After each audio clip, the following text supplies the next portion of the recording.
What's up guys, and welcome back to the channel. Today we're going to be starting another RPG book. We're not doing Fighting Fantasy this time, we're not doing Fable Lands. This is one that was sent to us by a viewer, and this is The House on Sentinel Hill. It was written by Graham Plowman and the art was done by Matthew Dewhurst, right?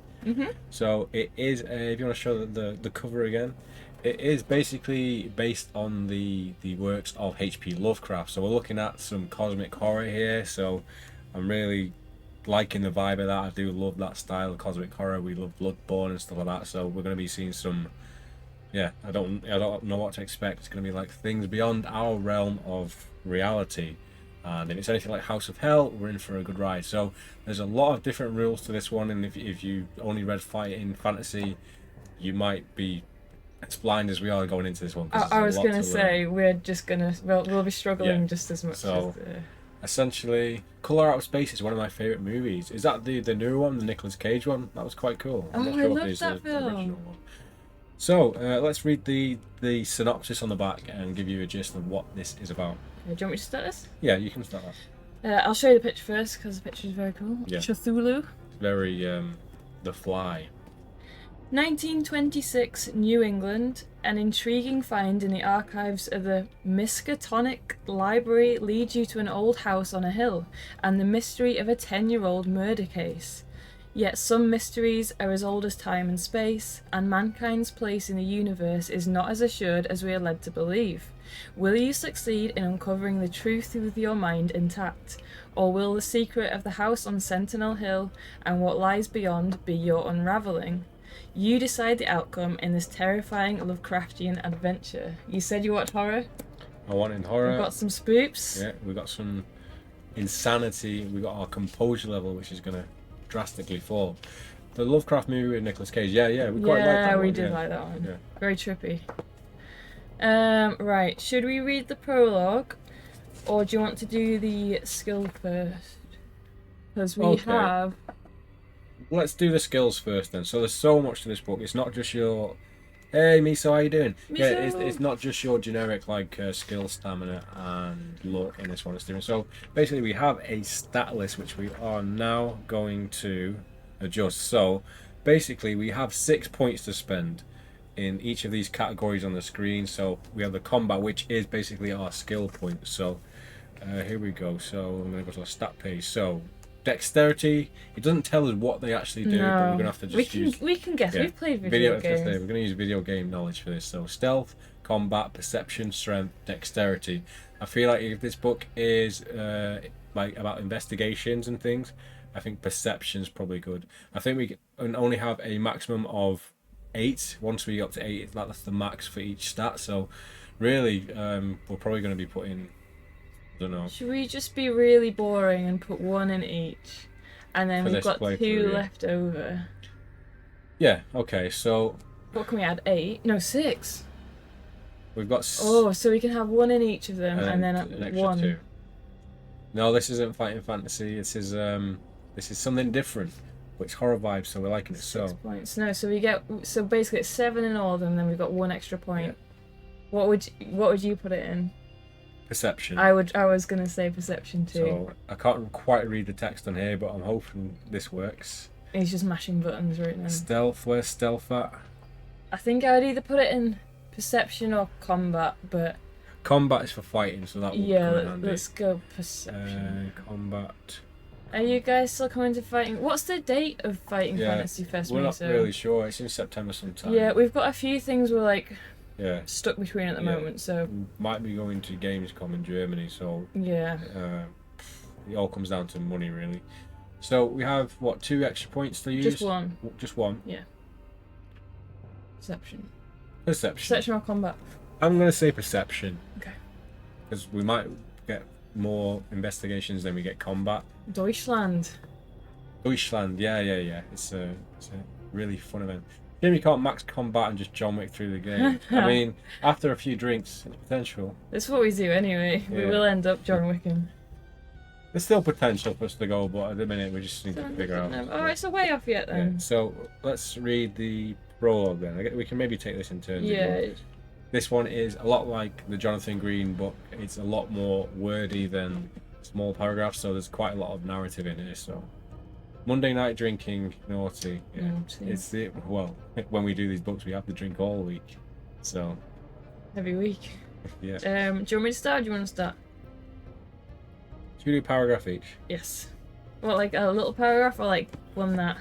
You do this page, and I'll do the next page. Okay. So this is the prologue. You ready? Mm-hmm. My name is Frank Winston. I'm a journalist, and the tale I'm about to tell you is true. I can barely comprehend what happened to me in that house, and beyond. I try to forget every day. Every day I try to hold my mind together. I thought back to that fateful day, many weeks prior, that I happened upon a newspaper clipping in the Miskatonic Library archives whilst researching for my column in the Arkham Gazette. The article was 10 years old. So I'm guessing this is the article from the newspaper. Yeah, it's headed like we're reading the article. Newport Examiner, October the 5th, 1916. Yesterday evening, Sergeant John O'Mahony of the Newport Police Department was called out on business up north to investigate a series of killings that have shocked the sleepy town of Durham. It's been reported that 3 bodies were discovered by the local Reverend Thomas Down in a house 5 miles west of the town. In his report, Sergeant O'Mahony has stated that the victims were members of the Turn family, who have been residing in the house for 3 years before having recently moved to the locale from Vermont. The locals say they were decent folk, but certainly kept to themselves. It's a local shop. Local people. Hey Steve, how you doing? Hey Steve! With no known grievances with any other local or person known. Further to his investigations, Sergeant O'Mahony has revealed that only 3 of the 4 family members remain accounted for at this time, and a search, possibly a manhunt, is underway to find Edward Turn, the eldest son of 12 years. Ooh. He's the eldest son and he's 12. Yeah. Oh, that's sad. He definitely killed them all. Wow. Spoiler. At the gruesome scene, Jacob, the father, Melissa, the mother, and Sarah, the youngest of 5 years, were all found with a strange puncture wound on their abdomen and very little blood remaining. There was no blood at the scene. The police would not elaborate further on this matter. The police are also looking for a stranger to the town who was seen acting suspiciously the day before the bodies were discovered. He wandered out of town on foot, seemingly dazed and confused, and avoided the locals. He had an unkempt appearance, with some reporting it looked like he has been in an accident. Thus far, he has not presented himself for questioning, and the police would like to eliminate him from their inquiries. The house, which sits on top Sentinel Hill, named for its far-reaching view in all directions, is no stranger to bad tidings. It sat empty for 14 years prior due to the event in 1899. It was previously the scene of more gruesome murders, which saw a whole generation of a family wiped out by unknown killers. Could it be the same killers returning after a 17-year absence? Professor Albert Peabody of the Miskatonic University doesn't believe so, but his keen interest in the developing field of forensic science has led him to the house. He is aiding the police with their investigation. At his request, and by the order of the Newport Police Department, the house will not be deemed habitable again. Also, after the initial investigations, Professor Peabody has asked that the house remain standing to preserve the crime scene. Forensic science may take years to mature, but when it does, we would be able to walk back into that building and study the evidence contained within the walls with new perspectives. One day, we may discover the truth. We're nearly there. Yeah, Salem's Lot was exactly what I was thinking, John, when I was reading that. That's the evil house where bad things happen. I tried to contact Professor Peabody at the university, but he'd been away on a research trip for years. An old friend of his, Professor George Stein, hadn't heard from him in all that time, but had remarked that Albert had initially been obsessed with the old case with the house for a long time, but eventually just lost interest in it and suggested to all to forget about its own pointless interest in the place. Ooh, that's a bit shady. He remarked he was ashamed he wasted so much time on the worthless endeavour. It's George. George is the one. Is George the oldest son? George done it. No, he's a professor. One day he just left the university grounds to travel for research. The university wasn't funding his trip, and so no one could say where he was. There was no paper trail to follow. I decided to indulge my curiosity and plan a trip to Durham. As I mentioned, I write for the Arkham Gazette, with unsolved mysteries, folklore, and local legends being my main interest. Oh, if I was a journalist, I would love to do that. My column, What Lies Beneath, was rather popular, and this tale seemed like quite a find. I felt compelled to see this place for myself. How I wish I never had such inclinations or morbid predilections. How I wish I never found that accursed house on Sentinel Hill. Ooh, Now, here we go. Research trip to the Antarctic, maybe. I don't think that will end very well. oh, here come the illustrations. Ready? Okay, so I'll read the page before we get to the illustration. So The artwork is very cool in this book. yeah, it's very like detailed. Yeah. The year is 1926, September the 23rd. This sounds like Dale Cooper. The time is 4:45 p.m. The fading sun casts a grey silhouette across the crumbling road as your Chevrolet bumps and crunches its way through the falling leaves. The multicoloured tree line sways in the early fall breeze, with most of the leaves still clinging on. The roadside thickets and overhanging trees clip the side of your automobile every few feet. You hear the cracks and snaps as the twigs that strayed too far break off or are snapped under the wheels. The town of Durham must not get many visitors, at least not using this route. The birds are singing, however, with chirps and song aplenty, seemingly taking no notice of your intrusion. You are thankful at least that this area is not silent, for the bird song, you fancy that it would be slightly foreboding to the outsider. You shrug off those fanciful thoughts and emerge from under the canopy of leaves. The trees thin out and become meadows, extending far on both sides of the road. The tall grass sways in some while others are clearly victim of the harvest, bare and flat. A beaten up old sign nailed to a thick post reads, Durham. Squinting through the glare of the low sun, you see the town up ahead. You enter the town and pull your vehicle into a garage. The sign over the place reads, Pete's Fuel Depot. You don't need fuel just yet, you've more than enough for the time being. You're looking for directions to Sentinel Hill before it gets too late. You had hoped to arrive hours earlier, but you took the wrong turn in Kingsport. The garage has just one pump and looks a little run down.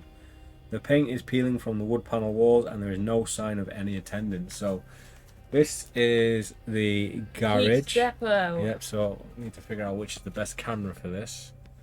Ooh, that's upside down. Yeah, I maybe. reckon that one, yeah. So there we go. Nice.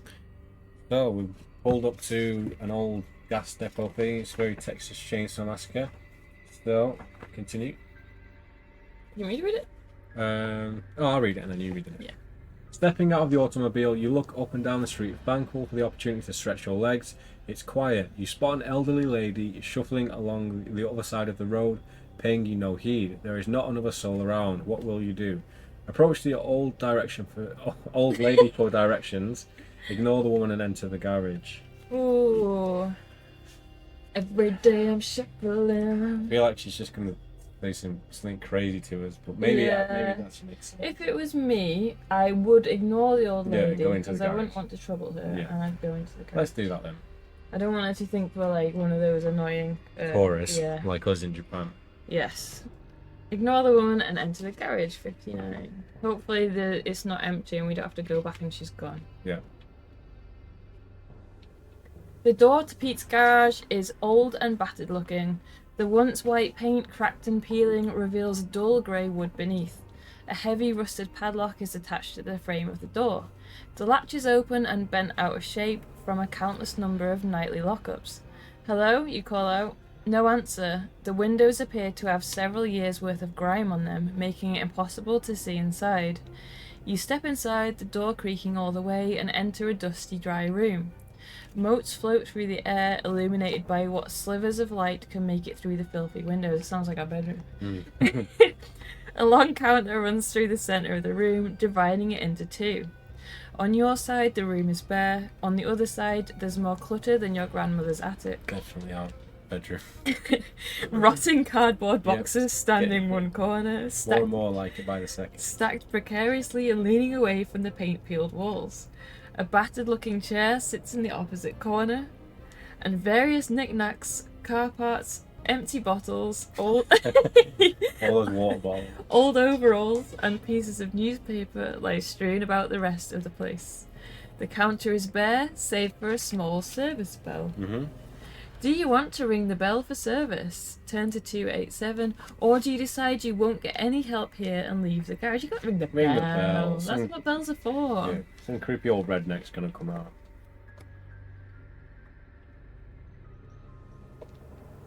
You ring the bell with the palm of your hand, twice. Looking over the counter, you see a door set into the wall on the left. Perhaps the attendant is in there. You're about to ring the bell again when you hear the creak of the front door behind you. You turn and see a heavy-set man, possibly late 50s, standing in the doorway. He's wearing dirty blue overalls, with Pete's written across the breast. Yerp. What are you needing? What you be needing, sir? He says, wiping his hand on an oily rag. How do you respond? Tell him that you are looking for directions to Sentinel Hill, or inquire about the town and why it's so quiet. I think we should just ask for directions. Do you reckon? Yeah? Yeah, it's a bit weird being like, why is it so quiet here? Yeah, I suppose. I mean, we're going to find a way to Sentinel Yerp. Hill, aren't we? Yeah, Yeah, it's just the guy from Hot Fuzz, isn't he? Which is the Hound from Game of Thrones. So we're just gonna tell him we're looking for Yeah, directions? go Short on. and sweet. Every time it does that, I feel like the stream breaks. I don't know why it does it. You ask about the way to Sentinel Hill. Why you do this? No, my screen was frozen. I thought it might crash. Right. You ask about the way to Sentinel Hill. Ah, the old hill. House is still up there, too. Nasty business, that. A blight on the landscape, if you ask me. I haven't been out that way in years, and I'm sure it's even worse now. He looks you up and down for a moment, and then continues. You a friend of that other chap, him that drives the truck? He asks, his almost persistent smile fading away. Not reading your confused expression, he continues. Another fellow, much older than yourself, mind. He's been up that house ages now, doing some work or whatever. A Mr. Smith, never did catch his first name. Each time I sees him, he's less friendly again, and looking the worse for wear. Still, he's been here and back giving me the business. Filling his truck. Filling his truck, I mean. So, I won't push those that want to be secretive. Reply that you don't know what that man is. Reply that you don't know who that man is, and ask again for directions, or lie and say that man is a colleague of yours. You're due to visit him up at the house. Should we pry? Should we say What, we know? lie? Yeah, but if he doesn't really like the guy... Yeah, go on. Let's just act dumb. Well, not dumb. Let's just go with like the straightforward answer. Yeah. If we fail, we can go we're back. being truthful. Yeah, but we are a detective. We should be trying to get. Well, are we a detective? No, we're a journalist. Journalist. That's the same thing. We're No, trying to it's get. not. We're trying to get the story. Trying to get them scoopings. You explain to Pete that you don't know anyone out here, and require directions because you were curious about the house due to the murders 10 years ago. You some kind of reporter, he asked, suddenly suspicious. Oh, no. No, nothing like that, just interested in the stories. He hesitates before continuing. If you're asking me, there's no way, no how some young lad went and killed his own family in that way. I heard they were missing stuff, like the insides, eyes and whatnot. A boy does that to his family, pull the other one. He looks up, clearly thinking hard. I'm sorry, but I can't properly remember. I think you take the left fork for sure, but the path to the house has been overgrown for years, so I don't remember exactly where it was. Most folk that need help with their vehicles stay on the main roads. You thank him all the same, looking around the town. The evening is fast approaching. It's time you got going on your way. You thank Pete once again for his help and drive away 557. Okay, So we turn left and look for something overgrown. Or we look for where like that guy's truck has cleared the path. His car is up there. Yeah, that's true. It's almost 6 p.m. As you're rolling slowly along a leaf-strewn road through the woods, keeping an eye out for the house. The evening is fast approaching, and the low sun is now obscured by dark clouds. The overhanging trees are in cahoots with the clouds, darkening the evening more as they form a tunnel that envelops the road. You switch on the headlights to improve visibility and prevent you from missing any telltale signs of the house's whereabouts. The road starts to slope upwards as you enter the hills that stretch across this side of Durham town. A few minutes pass when you arrive at a fork in the road. The trees and brambles are thick, knotted together as though one wants to strangle the other. Even the electric lights from your car can't penetrate them to the other side. Protruding twigs and tree branches scrape off the car every few feet. There's no signpost at the fork. Take the left fork or take the right fork. Let's take the left fork. Yes. Let's see this guy's being truthful. He said for sure. Yeah, he knows that part at least. I wonder if you did say you knew that guy, he'd give you fake directions. No, I don't know. He seemed like a straight up guy. Seemed. You take the left fork. The road is getting a little bumpier. You soon arrive at another junction. If you continue straight on, turn to 46. If you want to turn right, turn to 563. We go straight. Can't be the first turning, surely. I was gonna say right, but if you wanna go straight, let's go straight. Well, if we're going left and then going right, like. Oh yeah, maybe left then. We can always keep going straight and then see if we see anything. Yeah, If we don't see anything else, we can turn. 46 to go straight.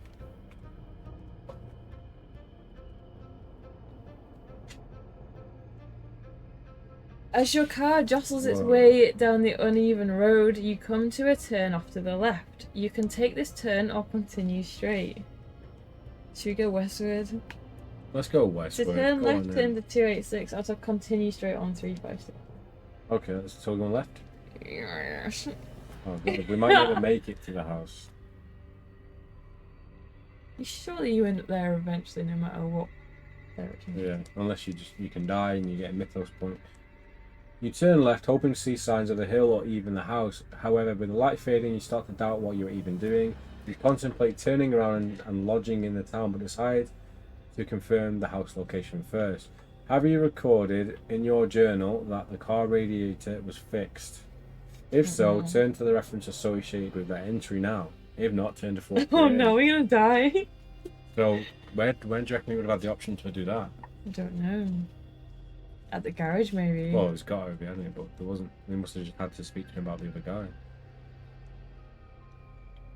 Your car bumps and jostles along the road when suddenly you hear loud hissing coming from under the bonnet. A moment later, a gush of steam is expelled from the front of the car as it slows to a crawl. You take your foot off the gas and curse your bad luck as you pull in as close to the road edge as you can. You knock the engine off and step out. The radiator has overheated. You open the side panel, wincing as a bellow of steam flows out, forcing you to back away, wafting the air. It'll need to be left alone to cool down. You ponder the situation for a while, looking both ways up and down the road. Oh, no. The light is fading fast. You decide the only option is to limp the car back to Durham and turn to 127. It's going to be like 3 days later. Oh no, we haven't even made it to the house No. yet.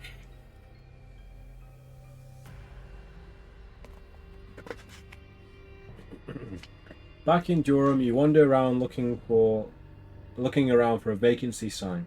You half expect you won't find one given the run of poor luck at the end of the trip is taken, but just as you reach the town edge you spot an available lodging. The landlords are friendly middle-aged women and her husband who are happy to offer lodging to visitors of Durham for just a few dollars. Apologising for the late hour, you explain your brief visit and need to get off the road for the night. You're a sight for sore eyes, young man. We haven't had a lodger in 6 months, she says, taking your coat. You explain that you may not be staying long. After a late bite to eat and a long, tiring, trying day, you fall into an uneasy sleep. That is, until you are suddenly awoken in the middle of the night. You're a sight for sore eyes. Oh, what could be happening here? 168. What if this is the house? It's possible. Your eyes flick open. Flashes of green light fill the room through the window. Oh, the Hulk is on top of it. Green lightning. The window is open, but you were sure it was closed when you retired for the night. White lightning. Help us, you promised, a distant voice, terrible and raspy. Your heart nearly stops as you dart your eyes about the room. Who's there? Show yourself, you stammer. More flashes of green light pour through the window. It's that butler You with the said you would. vial of semen again, isn't it? Go back. What do? Leap out of bed and search the room for a source of the voice? Or try and talk to the strange voice. Try and talk to it. Yeah, we're probably dreaming anyway. Yeah, true. Maybe if we've got good perception, we can like find out what it is. Who's there, you ask, sitting upright in the bed. No answer. Show yourself. Still nothing. You look about the room. There is no feasible location for the speaker to hide unless a sudden thought goes to the bed you're in. Oh no. If you wish to check under the bed, turn No. to 423. Don't check under Or the instead bed. approach the open window, turn to 452. The window. I can't check under the bed. It's gonna like, slice our Achilles heel if we do that. But let's do it anyway. 452. We're gonna check the window.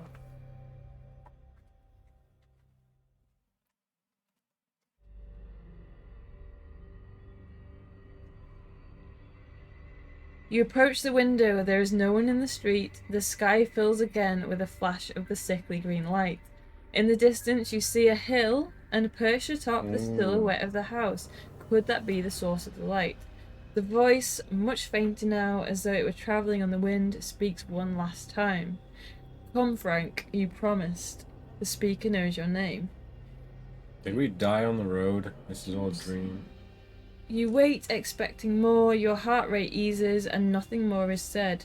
It's only then you notice the chill of air blowing in the room and quickly latch the window, as one last flash of light floods the room with a green haze.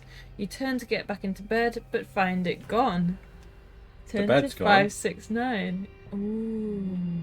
I need like a lightning strike and a big flash to come on the screen now. Do you want me to make the sound? No. 569. Oh, the book looks cool and blue. It does. Quite hard to read though. I have to wait a few seconds to put it back or it won't Okay. work. Not to ruin the atmosphere. No.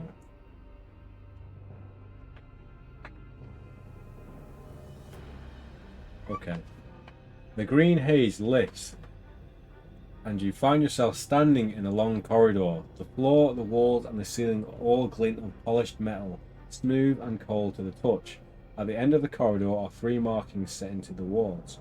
You see an oval marking on the wall ahead, a circle in the left wall, and a square in the right-hand wall.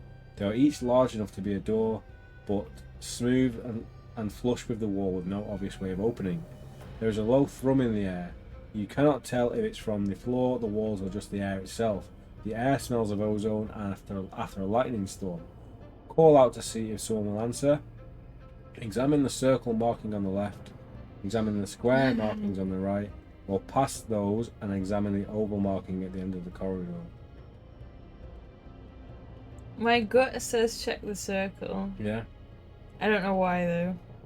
What would you do? I mean, squares aren't really chuffalo. Yeah, are but they? it's hip to be square. That's true. Let's go with circle. Or should we go with square? Or should we shout and see if someone will answer? Yeah, let's try that first. Why not? I'm reading along with my copy of the... Oh, awesome. Have you read this one before, Steve? No spoilers. Yeah, Have you obviously. finished it before, Steve? It seems like there's a lot of choice in it because, like, I feel like we keep making bad choices and still have, like, Yeah. options, so... Yeah, but like right at the start, it said it could take you. It was like you'll doubt you'll finish it in your first attempt. Yeah. But that's good because if we haven't got to it yet, but we basically have investigations that we have to solve, and we have mythos points. Mythos points we get from doing successful investigations, which they actually carry over if you die. So I guess it's like, my only guess is that it's like that's like sort of intelligence about what's actually going on. So if we sort of die and start again, we can sort of bypass things because we already have knowledge. That's my guess anyway. Good one. Hey, Kenya. We are alive for now. Read it but never finished it. Is it a tough one? Ooh, how many times did you read it, Steve? It's investigation heavy rather than Ooh, that's I quite a thought nice that, change yeah. of pace, though, isn't it? Yeah, yeah. You call out, "Hello, where am I?" and are immediately struck with the oddity of your own voice. The acoustic effect in the hallway brings your voice back to you in an echo that sounds eerily like the voice from your room a moment ago. You're in the Apple store. No one answers. You decide to investigate the markings on the walls. Will you examine the circle, the square, or the oval? Let's go in order. Let's go with circle. I feel like we were probably in like kind of dream anyway. Yeah, and it's page 100. It's nice and round. More Steve Jackson than 30 in. So are we gonna get like lots of Oh death no! traps. I was expecting this to be easy. I don't know why. Really? Yeah. I was guess it expecting to be quite like you need to be sort of like smart about the puzzles and Oh, stuff. great. As you start walking, the metal floor sounds unnaturally loud with your footsteps. You reach out and touch the edge of the shape. As soon as you do, it sweeps aside to reveal a passage on the other side. The passage is undefined, blurred. You step through to see what lies beyond, and as you do so, suddenly lurch forward, sliding down a metal tube. The tube is slick and feels wet. Before you can get your bearings, you're deposited into a dark, cavernous chamber. Your landing is soft enough, accompanied by a large squelch as you find yourself atop a pile of offal. The smell is sickening. You try to move to sit upright, but instead slide down one side of the mound of flesh and entrails, rolling over and over. Hitting the bottom of the mound, you spit repeatedly, feeling the entrails all over you. You stand up and look around. The chamber seems infinite, with hundreds of mounds of bones and guts in all directions, and each with a single light source above the peak of the mound where the opening for a chute lies. Human skulls are evident in the masses of meat and bone. I guess we picked the wrong. I don't know, it's Slide. pretty cool vibes down here. Yeah. I don't know. Do you think this is cool? Would you think this was Pretty cool cool. to be down here? It's pretty cool. Is it as hip as taking a square option? No. So, this is going to be our first skill check now. So, essentially there are difficulty levels of rolls, so it will tell us like make a hard dice roll, and it gives us like a modifier to it. So this is make a hard dice roll. So it's 2 dice. Yeah, and then because it's hard, we have to put a +1 on it. So it will make more sense once we've started doing it. So this is a composure check. So our composure is 10. Might as well get our stats up. Actually, no, you can see it on the screen. So we need to roll 2 dice and then add 1 to do a composure check. And it's got to be less than or equal to 10. Yes. I'm going with mine first. No. Oh no! 10. So it's equal. Oh, just. So yeah, so equal or lower is alright. Yeah, we've just scraped through. So, if you fail, deduct 1 from your current composure. The only way out is the way you came in, through the chutes above. Impossible to reach, you spend the rest of your short life here, slowly going hungry and mad. Record in your investigator journal, you dreamt of a terrifying pit filled with flesh and bone. Oh! Okay. Oh! It's a dream, it's a dream. Add 4 mythos We points. can't really write that down, can we? We don't need to, we'll remember. We can watch the video back if we need it. Yes. So, record in your journal, you dreamt of a terrifying pit filled with flesh and bone. Add 4 mythos points. That is until you wake up, turn to 500. So, Amen. here we go. Let's see if our counters are working. I wonder where we are then when we wake up. Are we still in the B&B? I don't know. Did I make a mythos point counter? I made like 15 of them, but I don't know if I made that one. No, maybe you didn't. So No, I it's didn't, okay, but- it was just a dream and we're not even cheating. No. Okay, so that manually enter that. We'll get that sorted next time. So, here we go. You guys are looking mighty blue, I know. Yeah, thanks. Depends how my lights feel like they want to change colours. Oh, that's well bright. Is it that one that's bright? Probably this, shouldn't it? Just press the less bright button. There's a lot of logistics of button presses and lights, so. Oh, here The we game go. system is quite similar to the Call of Cthulhu, the RPG. Not played them. I played the video game version. Blue Monday, innit? You awake, not in the bed, but on the floor between the bed and the window. The 2 hotel women are. It's one hotel woman I and thought her it was 2. husband. No, you just read women's. Oh, okay. You were seeing what you wanted to see. You feel tired as though you haven't really slept at all. You know you dreamt last night, but the memory of it has faded from your mind. Dragging yourself to your feet, you immediately go to the window. It's raining outside. The morning is heavily overcast. Still, with your mind made up, you get dressed and prepare for the journey to the house. You do remember seeing flashes of green light, that much you recall, and you strongly believe that wasn't part of any dream. Once downstairs, you casually ask the landlady if she saw anything odd last night, or lightning, but she reports nothing. How long is this sound? I hope that doesn't loop. Giving you a quizzical look. You get your automobile checked over at Pete's fuel depot as you do not want to have any trouble in the rain. After some small talk and further confirmation that nothing was seen last night, you drive on satisfied with the condition of your vehicle. The rain is heavy at times, lessens, then returns with a vengeance. The road is muddy and bumpy. There's enough daylight to afford you a glimpse of the hill every 100 or so feet through a weakened tree line. Directions or not, finding the house in the day is far easier than last night provided. I wonder if you can get to it during the night though. You arrive at the track. I don't think you can. No. Or maybe you can. You arrive at the track that leads to the house and suddenly recall the strange voice from last night, an echo of a nightmare. Refusing to let your imagination get the better of you, you take a deep breath and exit your vehicle. You turn your collar up against the rain and step through the tree line. You head up the track to the house. Turn to 388. New sound effects. We're in. A few, not too many. We're probably going to adapt as we go, I think. Have you got a new screen? I haven't got a screen. I've got our attack one, but I've also got a new enemy attack one. So when that happens, you'll see it. Ooh. Here we go. Should be. So this is the house on Sentinel Hill. I mean, It's smaller than I imagined. I thought it would be like 4-story. It is like a little shack, but I think we got a cool background there, which is somewhat similar. The track leads steadily upwards, twisting and turning through the blighted landscape. A tunnel of dead trees looms on either side of the trail. Despite the dull morning, you are immediately drawn to the sights between the two twisted grey trees directly ahead of you. The house. Though the house stands atop the hill, the thickly knotted tree branches and dense lifeless briars lend the area almost complete privacy and inaccessibility, save for this one track you follow. The grey mottled wood panelling of the house seeps into the skyline behind, making the house look undefined, as though it were willing its surroundings to shadow it and hide away.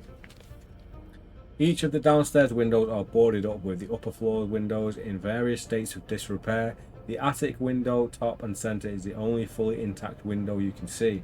The front door also looks intact, though the porch is littered with loose timber, wood panels, twigs and other woodland debris. There is no sign at all of living vegetation. Dead, crumbling creeper vines cling to the outer walls like grey varicose veins running upwards to the thatched roof. The roof tiles appear to be intact on this side from the what little visibility you are afforded on the ground. The rain continues to beat down as you head up to the porch steps, taking care not to trip over the myriad of loose branches littering the way. Thankful for the shelter, you stop to take a breath. Long streams of water run down each side of the porch and batter the muddy ground. Check your investigation journal. If you've recorded you have been invited to the house, you must turn to the reference noted with that entry now. Or if you've recorded you were warned to leave the house alone, turn to the reference noted in that entry. If you do not have any of these references, you must choose one of the following instead. You can knock on the door to turn to 212, try the door to see if it's unlocked, or head around the side of the house and look for another way in. Hang on. Do we think this house is empty then? We're just investigating an empty house, aren't we? Yeah. Okay. I think so, yeah. So if this was you in real life, what would you do? I wouldn't knock on the door because I would assume it would be empty.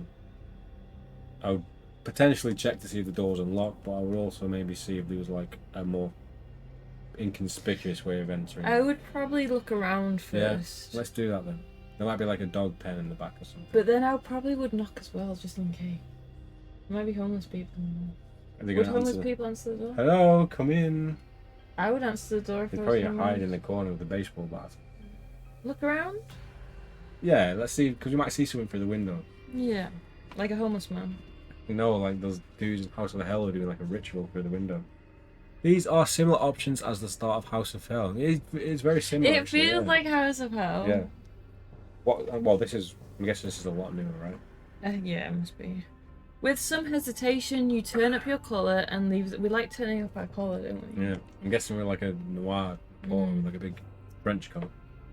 You turn up your collar and leave the porch to head around the side of the house. Wet mud seeps into your shoes as you step over and around the myriad of dead tree branches that litter the yard. The windows are boarded up, though in rather haphazard and amateur fashion. Do you want to try and pull some of the boards away from a window, or keep heading around the house towards the back? Alternatively, you can head back around to the front and knock on the door, or head back around and try and open the front door. Should we keep heading around the back? There might be like a basement entrance or something. Yes, I would do that. There might be I reckon there's going to be a cellar. Yeah. Definitely. And I'm going to end up falling in it. And then there's going to be a basement underneath that with like a giant Dracula worm. in it. Dracula's room.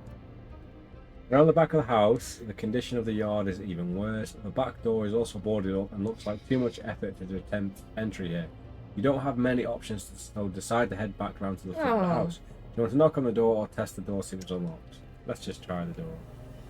Yeah. You rag.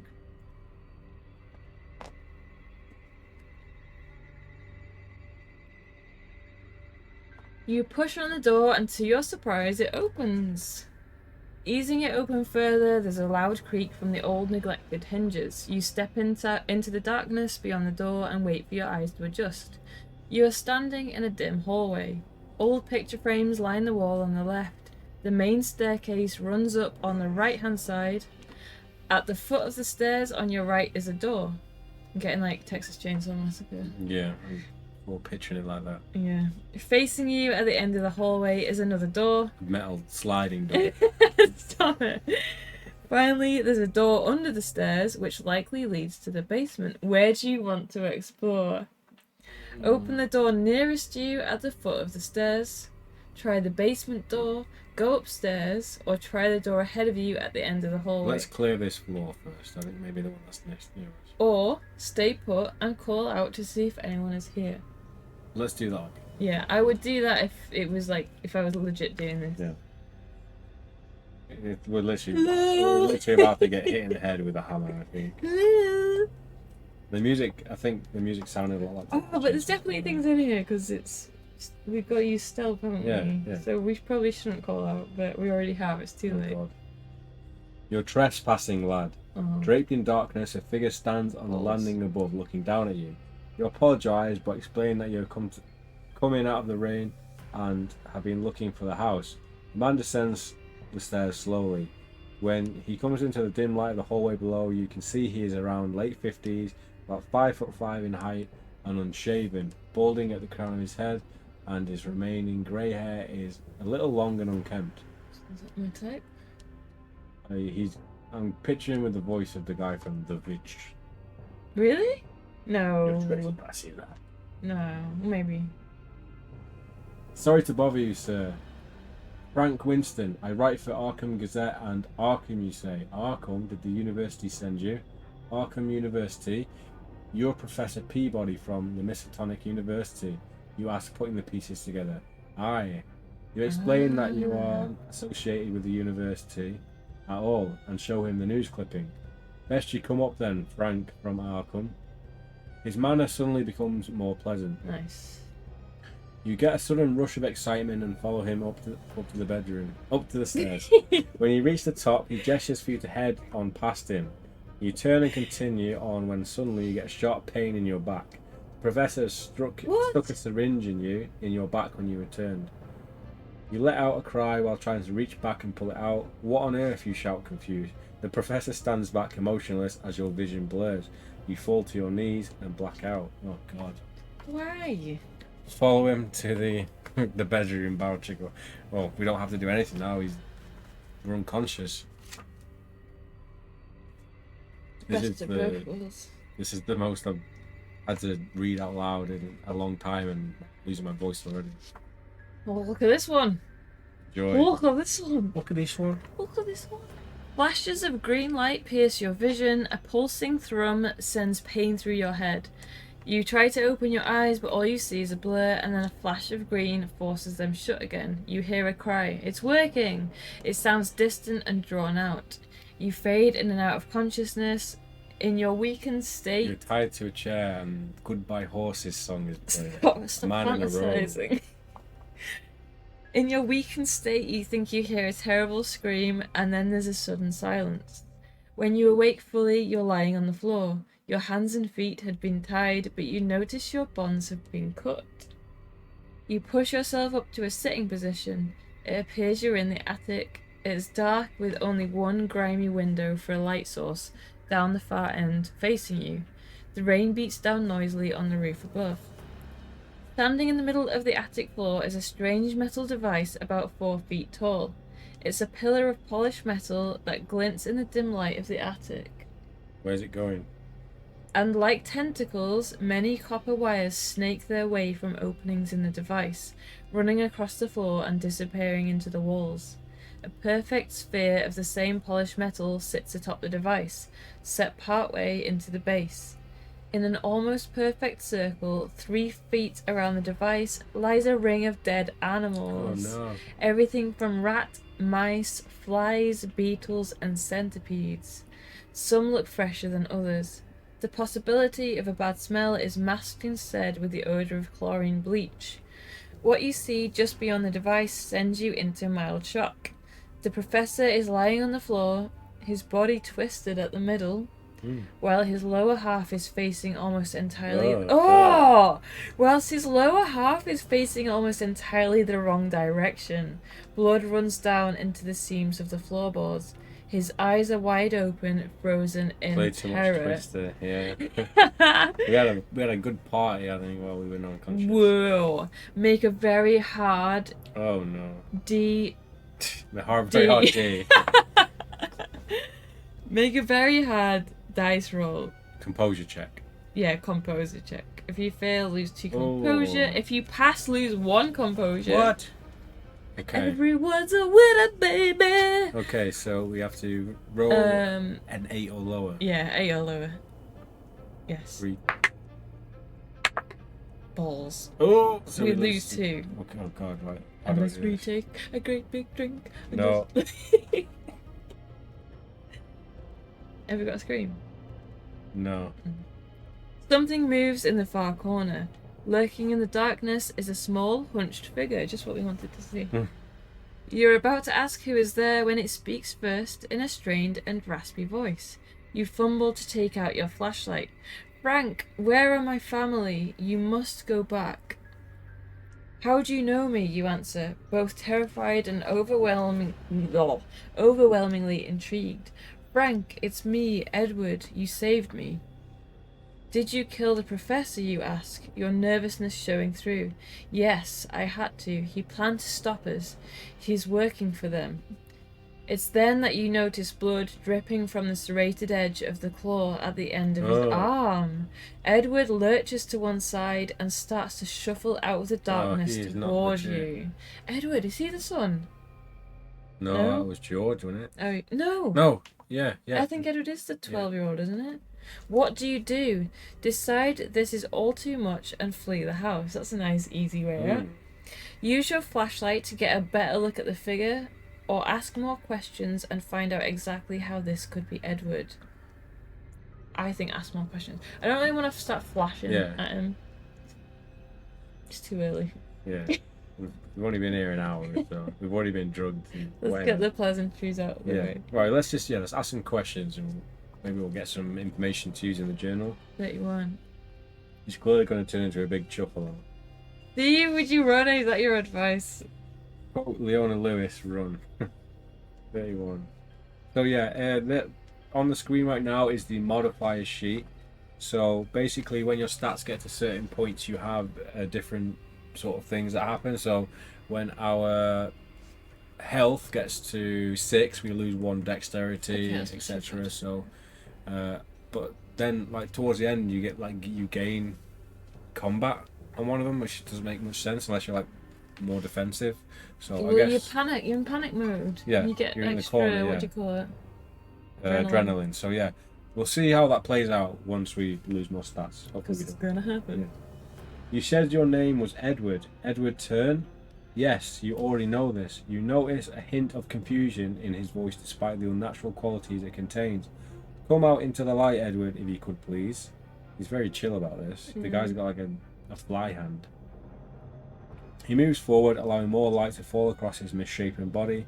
You can see him more clearly now, but can't understand how he could be Edward Turn, for he would be in his 20s if still alive. His face is that of a boy, as reported in the article to be 12 years old. He looks gaunt and sickly and of similar size for a boy that age, but hunched over and slightly twisted. His right foot is turned in and looks to be dead weight dragging behind him. Creepy. That's some good atmosphere. Yeah. His right arm is elongated nearly twice the length as his arm should be, and worse still, at the end, in place of the hand, is a hideous engineered prosthetic of a metal claw. Is that the picture of it? Claw is articulated, wired and jointed. It looks jagged and sharp and is quite dangerous. His left arm looks normal, at least, what you can see of it. What do you ask? To inquire about his claw and other physical changes, turn to 571. I kind of want to see. Yeah, I really want to ask him, but I don't want to be rude. Ask where he has been all this time, or inquire how come he is still only 12 years old. So, I believe this is a picture of his prosthetic. I don't know, I imagine it to be like more like a scythe.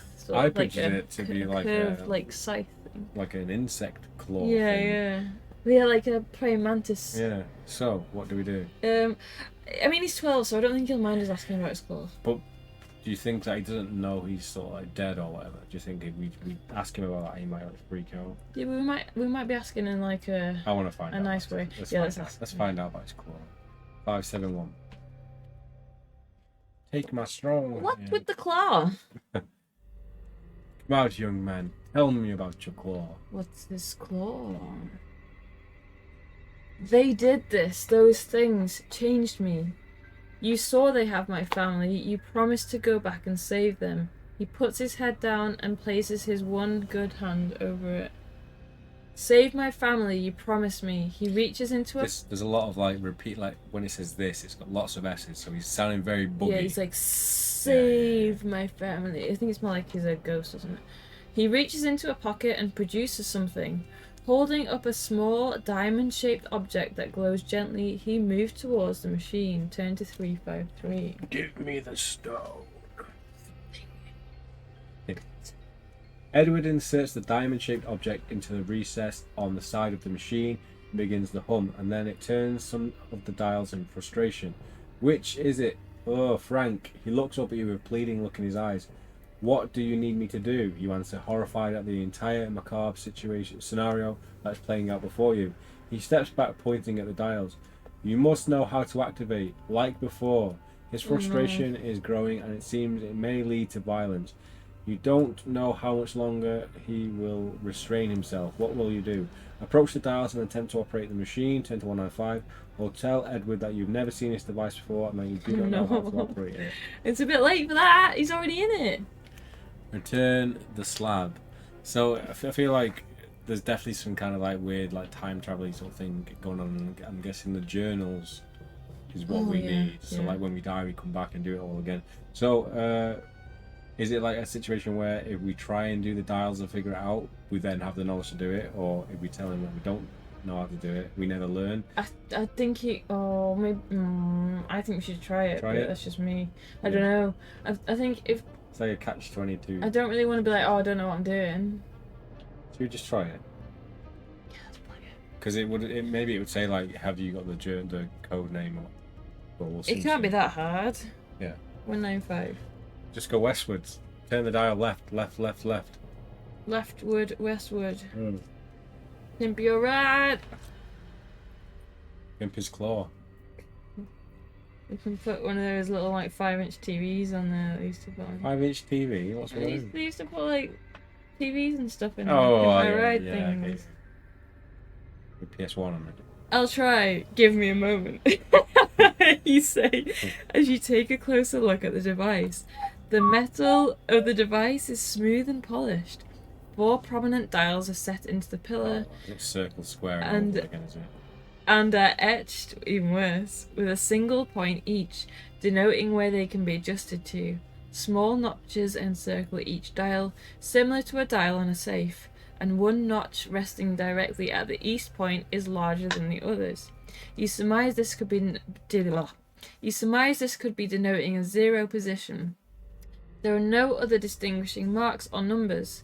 You believe they could be angular degrees based on the number of marks present around each dial. How do you want to set the first dial? Set it to 100 degrees, that's too easy. Set it to 90 degrees, turn to 342. Set it to 190 degrees, turn to 81. Or set it to 75 degrees, turn to 133. So the east point is 0. So it's at 0, which is here. Yeah. So my brain is telling me it's either 90 or 190, just because there's two options with a 90 on it. 100 must be too easy. Well, 90 is a proper straight down, which is south. Yeah. 190, what would 100 that is be? past. 190 is past thingy, and 75 is less. 90 is the only one that goes to a straight number. Like 90 is the only one that's like a proper thingy. Maybe The rest it's are all. 190? I'm just trying to think of like, because I don't know, would it make sense to? I don't know, because if you go in, it's either 90 or 180 in it. So you've got 190, which is over, and then you've got 100, which is 1 over 90. So those are like obscure numbers. Yeah, but 133 is a nice page number. 75 could be. I Let's don't try think it's 75. 75. No, I don't think it's 75. Math. I feel like it's 190 just because. Let's read it. The metal of the device is smooth and polished. 4 prominent dials are set into the pillars or etched with a single point on each, denoting where they can be adjusted to. Small notches encircle each dial, similar to the dial of a safe. Each has one resting directly at each point, is larger than the others. So there's 4 of them, and they've all got a thing on the east. To be fair, whatever we pick is going to be completely random because we don't actually know where we're meant to be going with it. Right? There's only one that's not an even number there, so let's just go. Should we go 75? No, that's what makes me not want to pick it. No? Should we roll for it? What would you go for? 90 is the safe option because that's literally the only like even turn. I just feel 190's looking at me. Is 190 even real? It's not a legit 180 is a Yeah, but this is where the dial points are. At 100, 90, and 190 and 75. That's where the 4 lines are. They're not at clock. Yeah. They're what's grooved into this thing. Should we roll for it? Let's what roll do you for What do you it. want to go for? I'm gonna go 75. Well, I'm gonna go 190. Okay. So is it whoever gets the highest? Highest. So you roll first.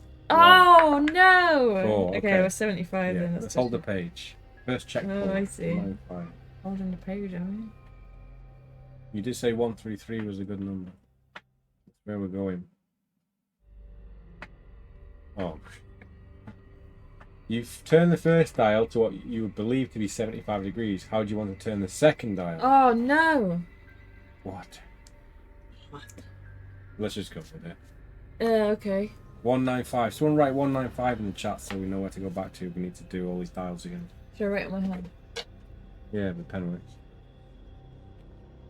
Okay. Thank you, Winter. Okay, so second dial. So we've gone not all the way down, we're like 3/4 of the way down. So then, Wait, what did you pick? 75? yeah, Yeah, okay. 45? No, 45's half a 90. I reckon 121. Go on then. 247. 100.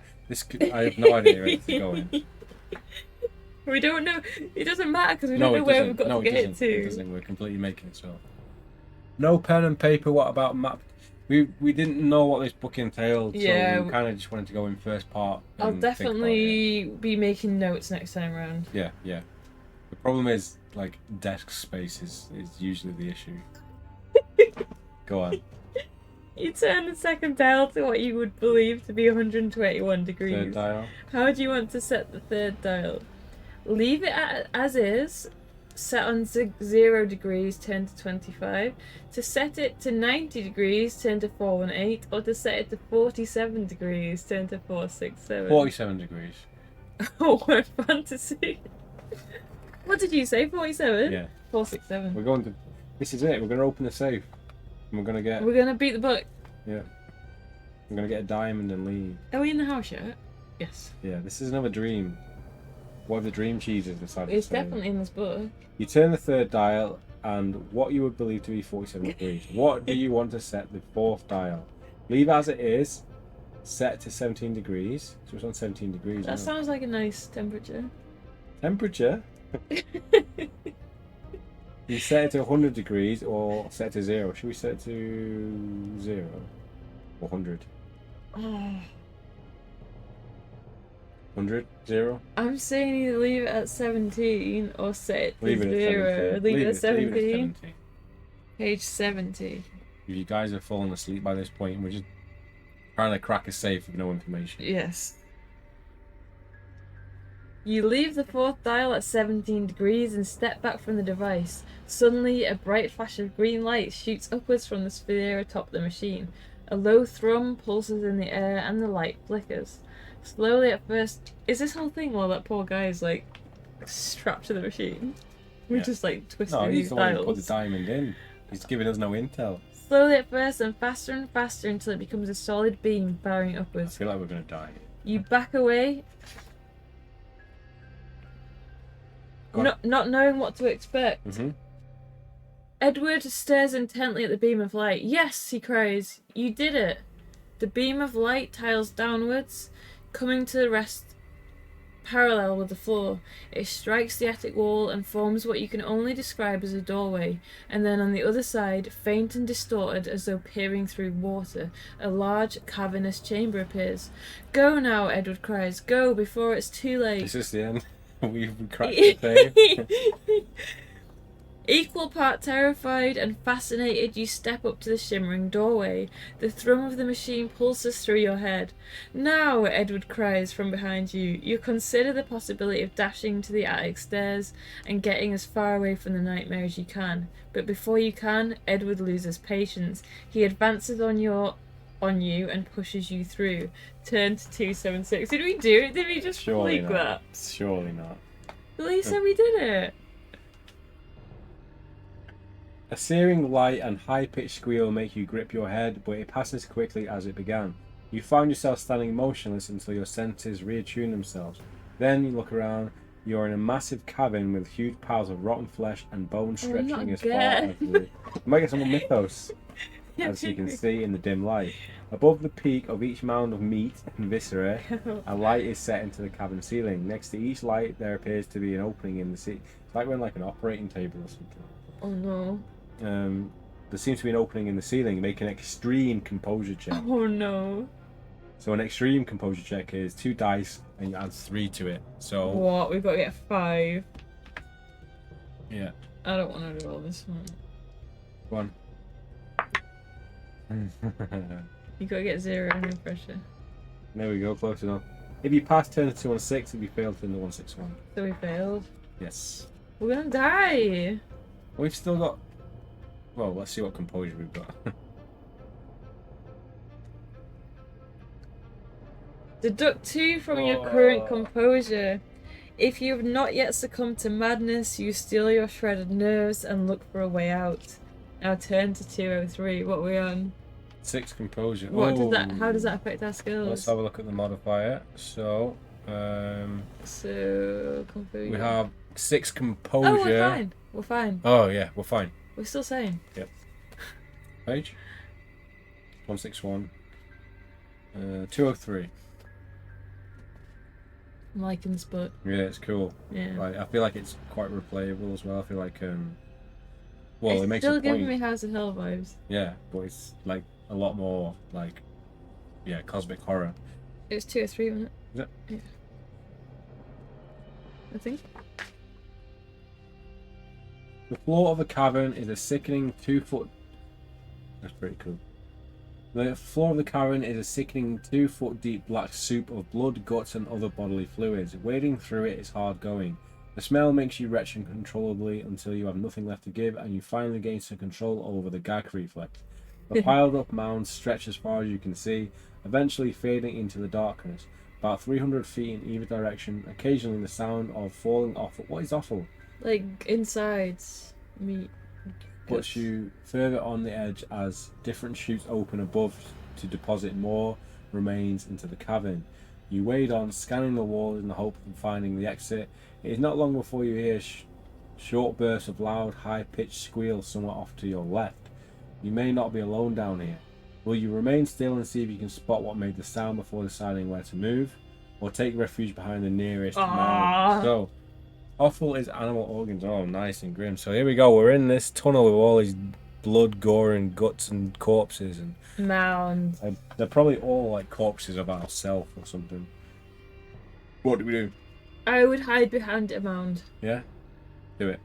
We're gonna have to do 2, 5, 6. We're probably gonna have to do like a weird skill roll that's stopping us from being sick or something, like a gag roll. A gag roll.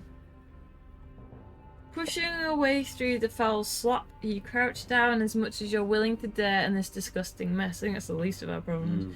And watch from behind a pile of entrails. After a few moments, a black, slimy tentacle flops over the side of your mound to the left, followed by another and then another.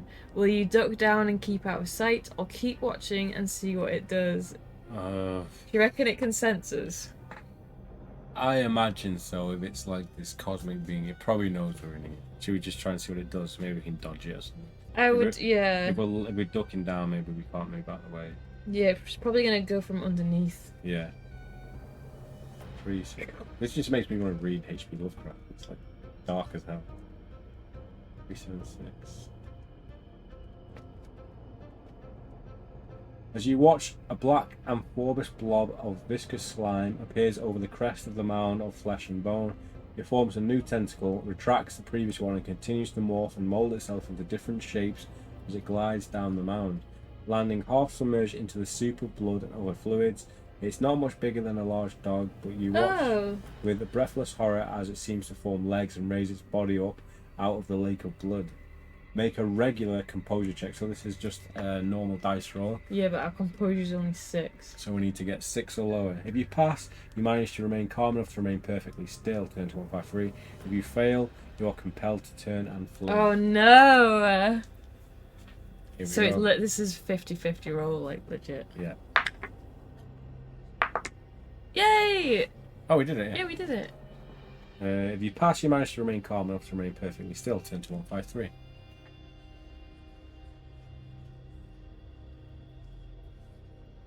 You sense that any possible movement from you at this stage would alert this horror to your presence. You don't see any eyes, but there is not to say it has none, or other means of sensing you're there. You keep as still as possible and watch as the formless spawn crawls, walks, and then slithers around before you, morphing itself at will to the changing terrain.